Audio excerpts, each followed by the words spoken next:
ቤተሰቦች ቀጣይ የሚቀርበው ግጥም ለውዷ ሀቢባ መታሰቢያ የሚሆን ግጥም ነው። እንግዲህ ሀቢባን ስለ ሀቢባ ጥንካሬ፣ ስለ ሀቢባ ብርታት፣ ስለ ሀቢባ ደግነትና መልካምነት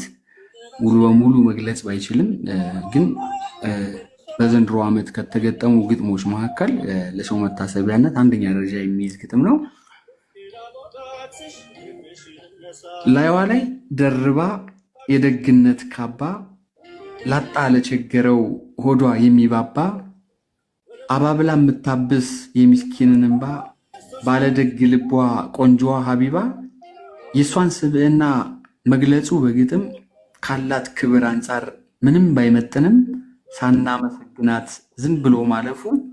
ያስብለናልና ውለታ ቢስ ክፉ ቃላት አሰካክተን ትንሽ እንበላት ከላይ ከፈጣሪ እንቁልብ ያደላት በምሰራው ስራ ኩራት የማያውቃት አንዳንዴ እንደ እህት አንዳንዴ እንደ እናት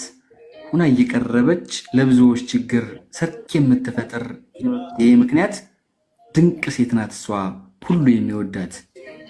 ብዙዎች ሲያውሉት ከፊሉ ለስድብ ከፊል ለጭፈራ እሷ ግን በመምረጥ ቅን መልካሙን ስራ ደከመኝ ሰለቸኝ ሳትል ለአንድ ቀን ለታመመ ደራሽ አጉራሽ የወደቀን በተለይ ለማዳም ቅመም በተለይ ለነ ማዳም ቅመም በቁስላቸው ቆስላ አብራ በመታመም ፍቱን መድኃኒት ናት ዶክተር ናት ወጌሻ ሳቋ ጨዋታዋ ብቻውን የሚሆን ህመም ማስታገሻ ፈጣሪ ያቆያት በሰላም በጤና እስከ መጨረሻ